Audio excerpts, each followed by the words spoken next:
Welcome to Royal Pride. I'm Tim Rutherford here with Eastern Hancock Athletic Director Aaron Spalding. Welcome, Aaron. Great to be here. Good to be here for another month. We're going to wrap up our winter sports from Eastern Hancock this year and start moving into some of the spring sports. I know they've all started practice now officially, so we're looking forward to that. But before we do that, we're going to wrap up. We had a few winter sports that were still going. Basketball.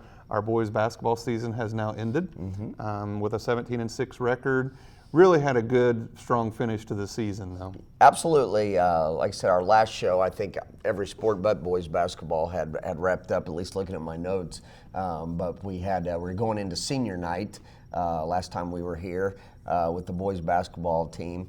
Had 7 seniors, so that was a big night for us. Had a really good win over Hagerstown that night.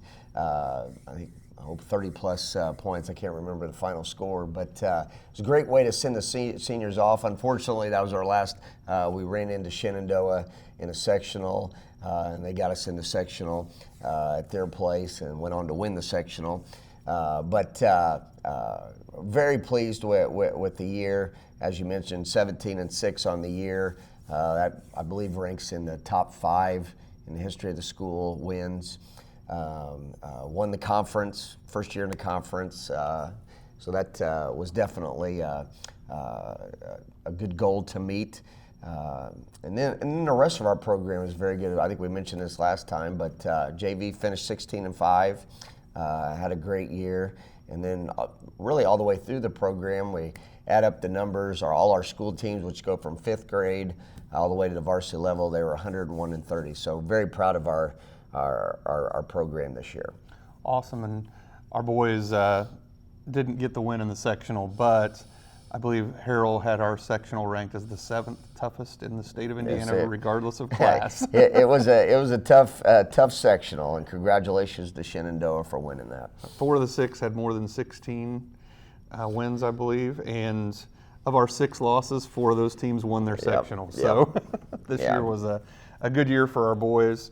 I know I think they wanted to win more, but they really did have a good year. Absolutely. Some individual honors that we saw both from girls and boys basketball coming out now. Since our last show, both, like I said, our first year in the MEC conference, both the boys and girls, really solid conference. But on the girls' side, we had 2 all-conference players, Jenna Smith and Haley Best. Both received all-conference honors. And then also on the boys' side, Addison True, Tyler Castle, and A.J. Meggie all received all-conference. So congratulations to those players. Also want to mention, I got it just earlier this week, Addison True was named one of the top 60 seniors in the state of Indiana. Very high honor. And what that imposes, it's run by the Hoosier Basketball Magazine, and there's a workout scrimmage type situation, but the best of the best are there from the state of Indiana. For instance, I'm sure Romeo Langford will be there that day. We've had 3 other players in Eastern Hancock history.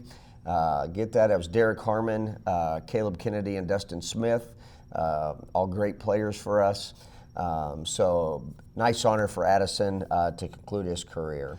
And we're still waiting. The all-county teams will be announced sometime here soon. All-county probably will come out sometime the week of the state finals would be my guess, and we'll anxiously look to see those. Excellent. Well, that wraps up basketball for the year. I guess one of the other things to talk about, I think one of the greatest team accomplishments this year was our kids who we've always talked about struggled defensively when we started, and we were trying to build them into great defenders by the time they graduated. As a team, they held 2 different teams to 22 points this year, which is the school record. Yeah, that was the school record. Twice we held teams to 22, which was a good accomplishment. And I believe Coach Paxton, who is our C team / freshman coach, always puts together a list of accomplishments for the year. I believe our average, defensive average, which was 48-something, 48.6 or something like that, is I believe the best in school history. So it's a tribute to them and the way they developed defensively. Yes, excellent. Well, we're going to switch gears now and head right on into the spring preview. We have a new softball coach. Terry Stevens has taken over the reins there for the softball program. Yeah, I'm excited. This is the first time, maybe ever, but it's certainly the first time that since I've been AD that we've had a softball coach that's been in the building. Terry is one of our math teachers at the middle school. So it's great to have him. We converse generally 1 or 2 times a day about something, which just is an added bonus. Have a lot of great lay coaches too, but there's something to be said about just being able to communicate kind of whenever you need to. But Coach Stevens comes in. Last year, as obviously it's a lot of success last year. They were 20-7 last year. They won the sectional. Got defeated in the regional by Northeastern, but had a great year. Got some great returners. I know they've got their leading pitcher, which in softball that is a big thing. She's returning, Elise Bittinger, and then Jessie Potts also is returning. She pitched for us last year, so that's a good thing. You have your battery. Your catcher also returning, so Ariel Truitt is outstanding defensively behind the plate. So great thing, and then it got some Micah Black got hit over 450 last year, and then we had several girls bat over 300 with pretty significant plate appearances. Faith Webster, Megan Beaver, Bree Ashby, Hannah Lewis, and Paige Wickard all were over 300. Now we did lose 3 really good players, Casey Gilbert, Peyton West, and Brooke Walden also. So lost a lot, but we also feel like we got a lot returning. They open up March 22nd, so that's just here next week sometime. Week from today, or from tomorrow. Tomorrow. Friday? My days are screwed up right now, so. I think it's a week from today. A week from today. So we go to Randolph Southern, so we start off with the conference foe right away, an MEC conference foe, so we look forward to seeing them. Another thing I want to quickly mention I'm excited about is this year, for the first time in a number of years, we have enough girls in our program to have a JV team. Coach Tracy Jaddernack will be coaching them, so we're excited about that as well. Excellent. Always good to have enough in the program to have 2 teams, and maybe someday we'll have a freshman team too. Yep, absolutely. All right, well, we're going to talk baseball now, because on the other diamond, a little bigger diamond, but it's because the ball is smaller and travels farther. Coach Chad Kokenauer has, I think, several returners looking for another good season this year. Yeah, they're coming off a 12-13 season, so right around 500 last year, but they didn't. I'm trying to remember. I know Clayton White is our big loss from last year. I think we had a couple other seniors as well, but Clayton was our number 1 pitcher last year. But as far as our main contributors, he was. We got a lot of kids back. Basically, we have some of our seniors: Easton Fields, AJ Meggie, Addison True, Peyton Wilkinson, Jarrett Lewis, Jake Barton, and Andrew Noblock. All our seniors, so it's kind of like our basketball team. And I'm pretty sure, most of these kids, if not all of them, will be in the starting lineup most games. So you've got 7 and 9, and if my math is correct, you got 7 of 9 kids who are going to be starters. So expecting a good year. We've got Andrew Noblock is our leading returning pitcher. He had 6 wins last year, so he had half our wins on the mound at a 4.06 ERA. Just like the girls team, our battery returns Jarrett Lewis, an outstanding catcher, be behind the plate. Addison True batted over 400 last year, I believe our returning leading hitter. And then also AJ Meggie and Easton Fields both hit over 300. So looking for a lot of good things. They open up, I believe, the next week. I believe March 26th, something of that nature, if my memory serves me correct. Excellent. Well, we're going to take a quick break here on Royal Pride. When we come back, we're going to move on to the track.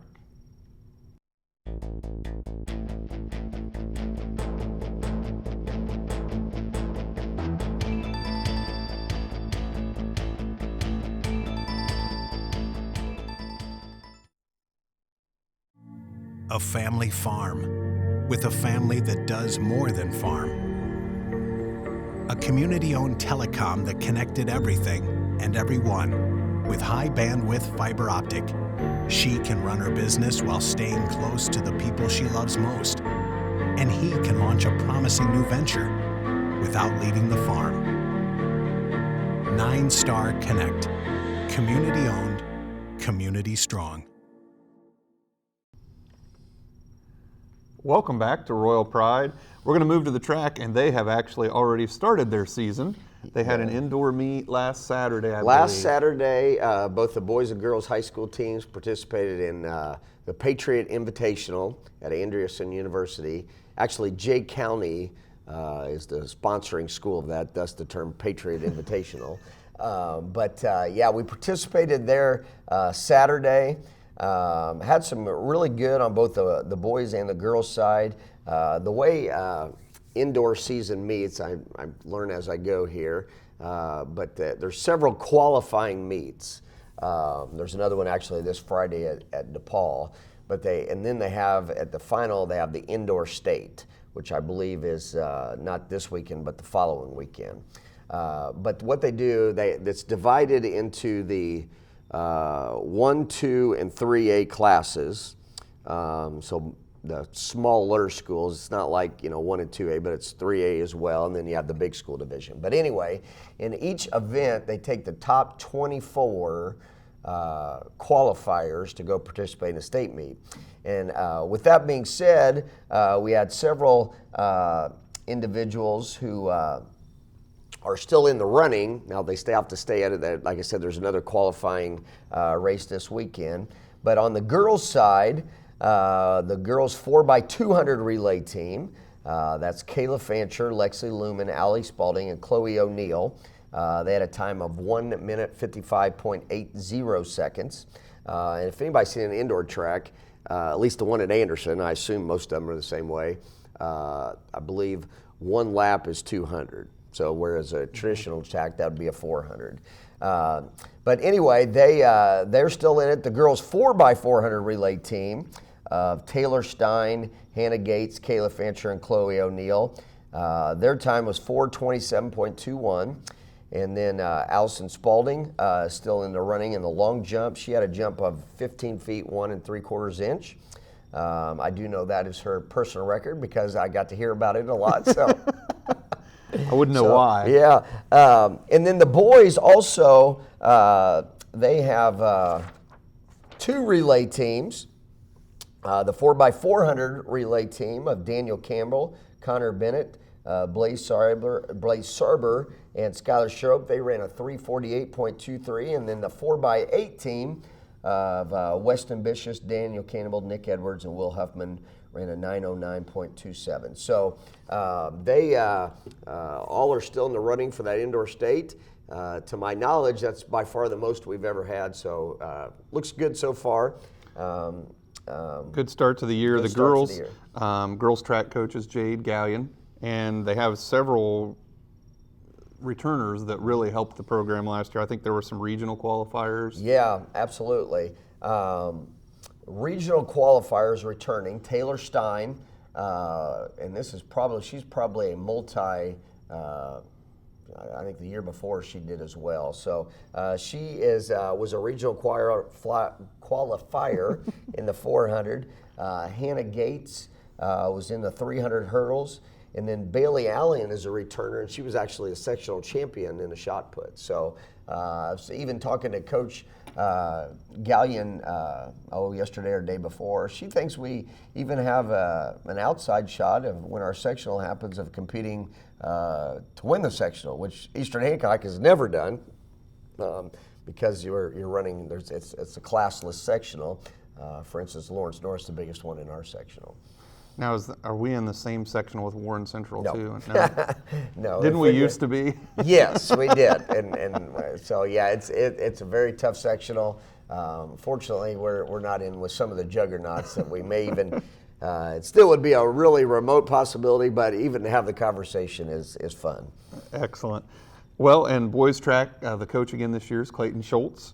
And he graduated all of his regional qualifiers from last year. And he had some county champions, especially in the throwing side. Reese Burkhart was a county champion, I believe, both the shot and the disc.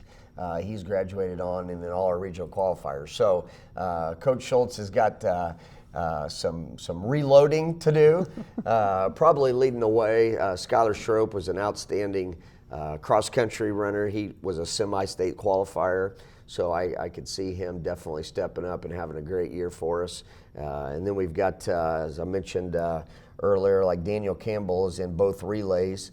He's just a freshman that's qualifying or still in the running to qualify for indoor state. So still expecting a lot of good things from our boys track team. I think that tends to happen a lot with the track program is when they do graduate a bunch, they usually rebound pretty quickly. Yeah. And by the time sectional rolls around, they'll have kids competing ready to go. Yeah, and this year we have the added motivation. Last year we participated without a conference. And as I mentioned before, a conference for track is probably bigger than any other sport, just for the fact that, as we mentioned, their chance of winning a sectional is very remote, just because we're in with the larger schools. So that conference is really what they shoot for. So hopefully by the end of the year, we're ready to compete for the MEC. I know back when we were the MHC, they probably wanted us gone in track. I think the girls won it all 4 years we were in it, and I think the boys were 3 out of 4. So hopefully we can repeat that there. Tonight, actually. Bring your winter coat. Bring your winter coat, because it is the first outdoor meet. We're hosting the Knightstown Panthers tonight. So like I said, bring your winter coat. Are you going to have those big heaters down on the field for everybody? I'm just worried about the press box, because that's where I'll be. Oh, so you're going to limp out and go up to the press box. That's right. Well, somebody's got to run the meet. So. Well, that tends to be where I end up in football games when it's cold, too, up there with Coach Bechtel. So, well, we also have some other sports getting started. Our girls tennis team, Coach Tom Huff, they're getting ready to start their season as well. Yeah, they only graduated, I believe, one senior, and I think she was a doubles, Erin McKeeman. So they have a lot of top returners. They didn't, as far as wins and losses, didn't have a real good record last year, but anytime you return all your kids, you expect some drastic improvement. So I know their top returners, Chelsea McMahon, she's just a sophomore. Taylor Klein, I believe she is a junior, if my memory serves me correct. Kayla Huff is a senior, and Karina Jennings is a sophomore as well, I believe. I may have screwed that up completely. She's a freshman. She's a freshman? She's a freshman. Okay. All right. So looking forward to have it. Well, she's not a freshman because she's returning, Tim. Oh, okay. So I don't My bad. She's a sophomore then. Sophomore. Or maybe she's not returning. Their first match is April 9th. They'll host the Southwestern Spartans. So we're looking for good things for tennis. Excellent. Also, we have boys golf, and I understand we have some new participants, including our 6'8" center from the basketball program and our 6'4" center from the basketball program. Coach Maury Metzger. Maury is a very popular coach. He had his call-out meeting. I think he had 18 people coming out wanting to play golf. So they love being with him. As I mentioned, we have Peyton Gray, who may be the tallest golfer in the state. I don't know. He's at 6'7", 6'8". So he has joined the squad, but they will open up April 10th as they'll host Newcastle at Royal Highlands. Excellent. Well, we're going to go ahead and take a quick break right now. When we come back, we're going to talk about some of our alumni who are playing in college athletics. We'll be right back on Royal Pride.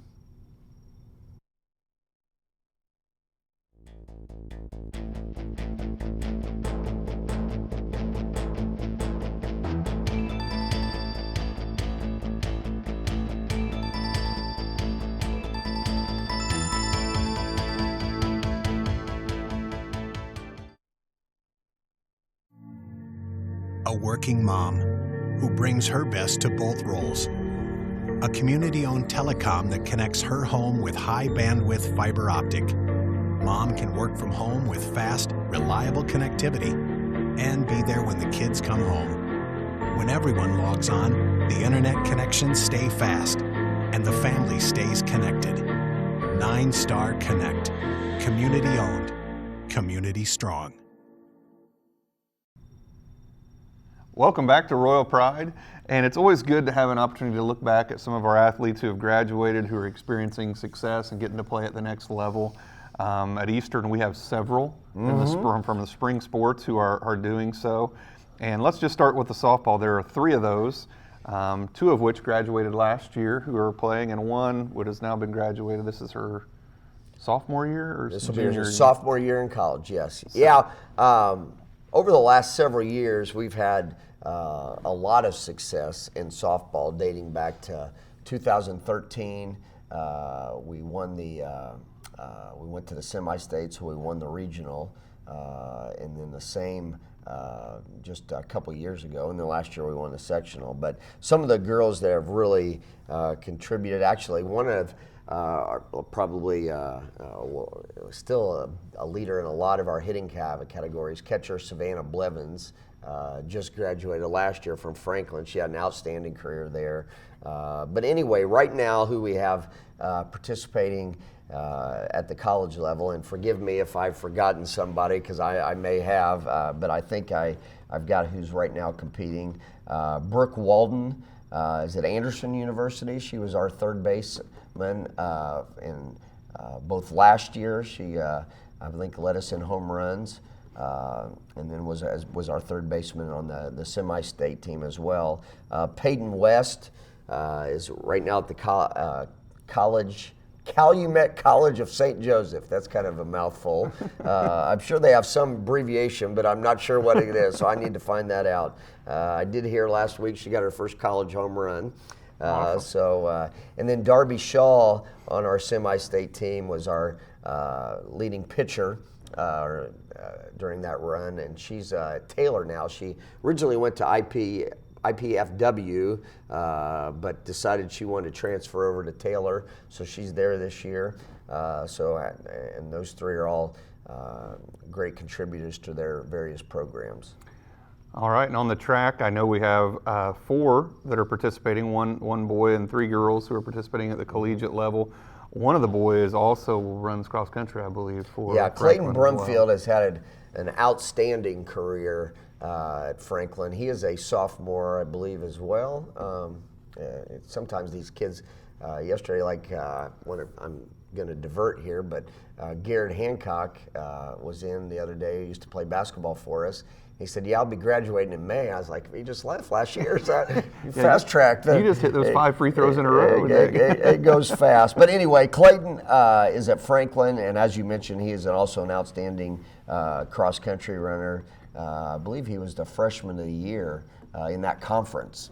But anyway, Shelby Mowry is at McKendree College, and I believe that's in Illinois. She's was one of our state finalists. She made the state finals in the high jump. She's at McKendree. Hope Spalding is at Marion. She's a hurdler there. Kirsten Schroep is another one of those cross country tracks. She's also at Marion. So really proud of those runners. Well, in Shelby's case, jumper as well for their accomplishments at the collegiate level. Probably one a little more than the others. Well, I don't know. She cost me more money. Well, yeah, maybe one less than the others then. Yeah.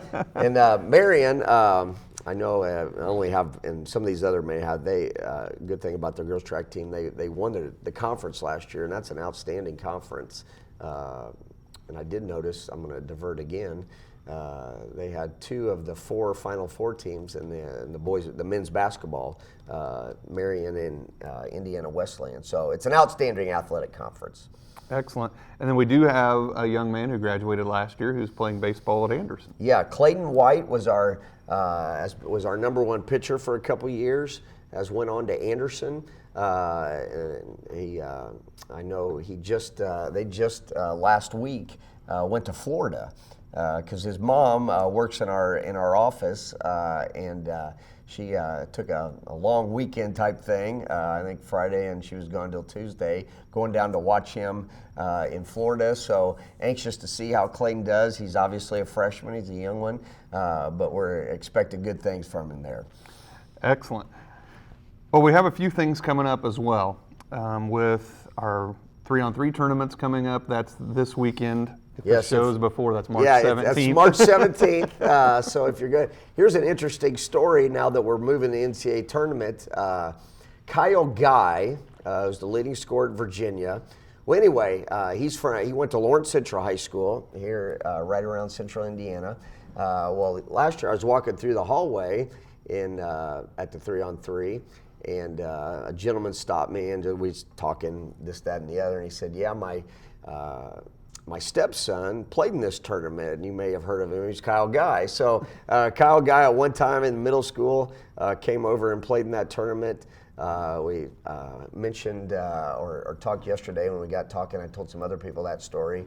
Former Purdue player Basil Smotherman played in it. So we've had some outstanding players come through the 3-on-3 tournament. But anyway, that is March 17th.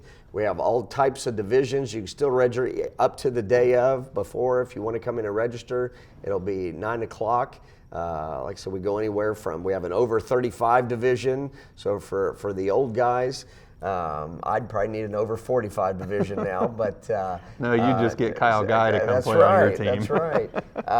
And then all the way down to first grade is our first level. So looking forward to a great day. It raises.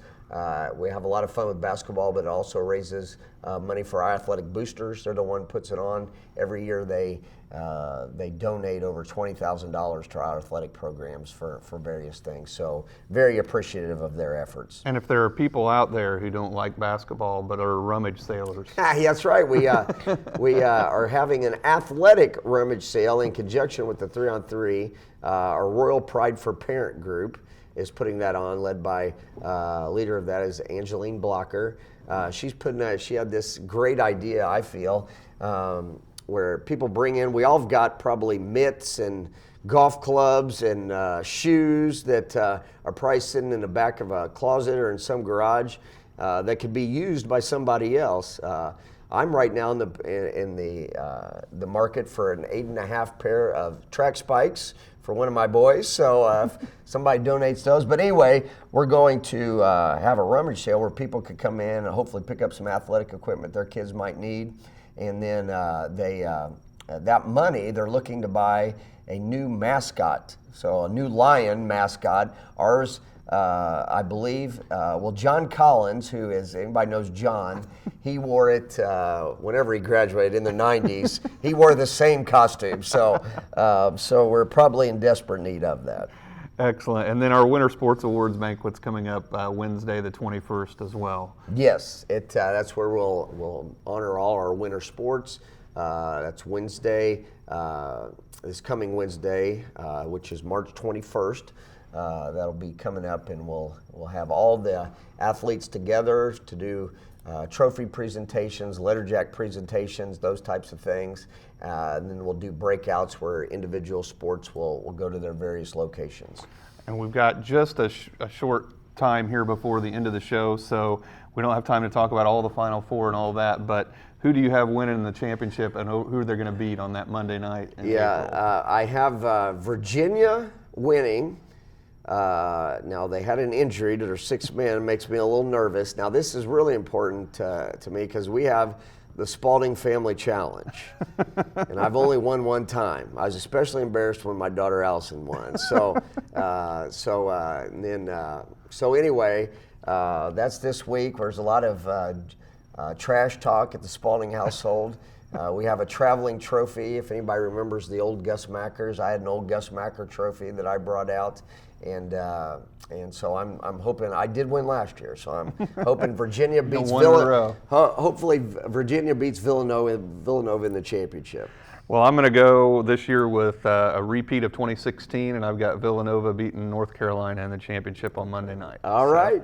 Well, that's going to be it for our show this month. We'll see you next month here on Royal Pride.